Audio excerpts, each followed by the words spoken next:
Hello everyone. Today we'll be discussing mainly about the inflammation of thyroid which is causing hypothyroidism. So we'll be studying about three things: Hashimoto thyroiditis, which is an autoimmune condition; subacute granulomatous thyroiditis, which is basically it happens because of some infection; and the next is Riedel's thyroiditis, which is also a part of an autoimmune disease spectrum. Okay, so beginning with Hashimoto thyroiditis, it has a strong female predilection, almost around 10:1 ratio, female is to male. That means maximum of patient you are finding with Hashimoto thyroid will be a female, and middle age to older age female. Okay, 45 to 65-year-old female.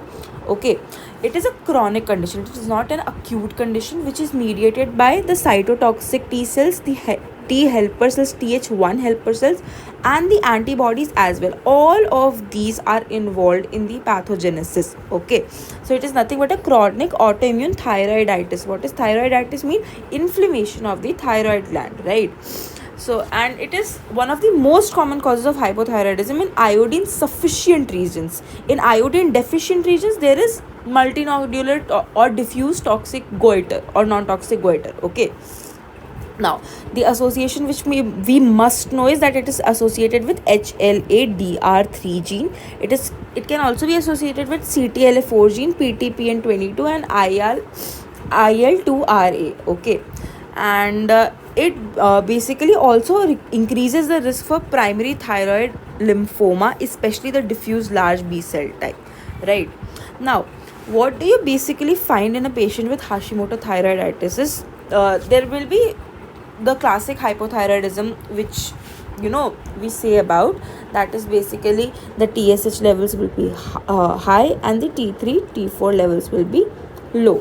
Okay, how we'll find the thyroid is the thyroid will be moderately enlarged. Why? Because TSH is high. Okay, TSH will be acting on the thyroid and it will try, it will cause hyperplasia of the epithelium of thyroid basically, and it will be non-tender. And also one thing to be noted over here is that if you catch Hashimoto very early in the course, what happens is, because it's an autoimmune condition, right? So there is destruction of the thyroid gland. So what happens in initial destruction, what happens is that in within the colloid, like the colloid is stored basically, right? There is T3 and T4. So initially when destruction happens, this T3 and T4 starts getting released. Okay, and what happens, the free T3 T4 levels suddenly rise for a very transient period of time.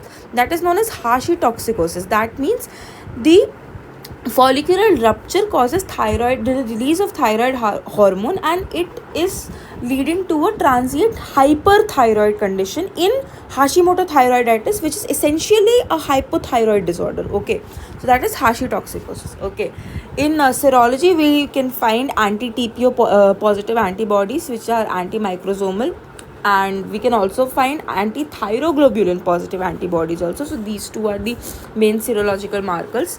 In histology, we have to remember two characteristic things. First is Hertley cells. Hertley cells are nothing but they are densely eosinophilic granular cytoplasm epithelial cells, as you can see over here. The eosinophil, like you can see, the cells are heavily eosinophilic. Okay, see.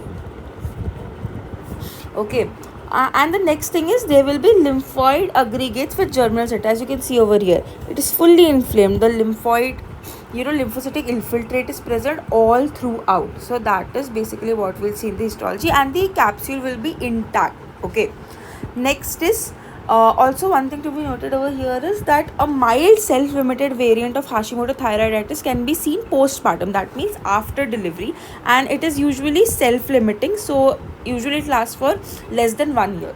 Okay, so this is all about Hashimoto thyroiditis in brief. It might be a separate chapter altogether, but briefly if you want to revise, this is enough.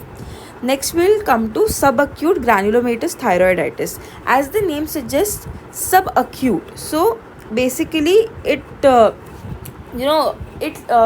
arrives within 2 to 4 weeks, I would say. So what happens is basically because of any viral infection, especially the upper respiratory tract infections by Coxsackie virus, mumps, measles, or adenovirus, what happens is basically there is activation of the cytotoxic T lymphocyte. Okay, and what happens is these T lymphocytes start destroying the thyroid follicles initially.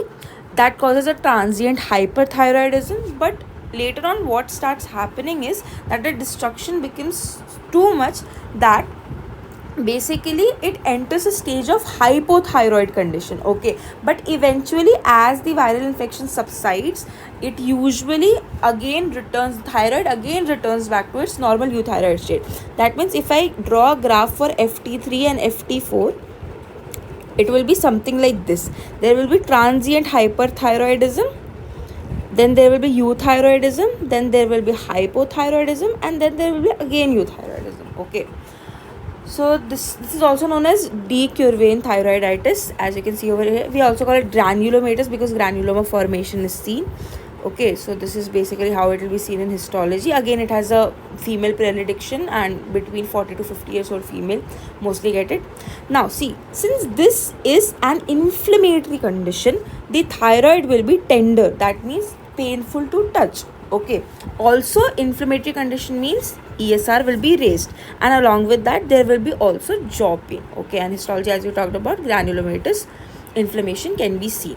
Now the final type, the last type of thyroiditis which we will be covering today is Riedel's thyroiditis. Okay, this is nothing but invasive fibrous thyroiditis. That means the entire thyroid gland is getting fibrosed. Why? Because of Ig4 related disease spectrum. Ig4 related disease is basically an autoimmune condition in which there is increase in plasma and T cells, and there is fibrosis, and there is increase in serum IgG4. There are basically 4 types of immunoglobulin G, right? So this is basically IgG4 related diseases. In spectrum we can also see, we can see bile duct sclerosing cholangitis can also be seen. Okay, submandibular gland lymphocytic infiltration can be seen, lacrimal gland infiltration. There is storiform fibrosis, which is a characteristic thing. This is a separate entity altogether.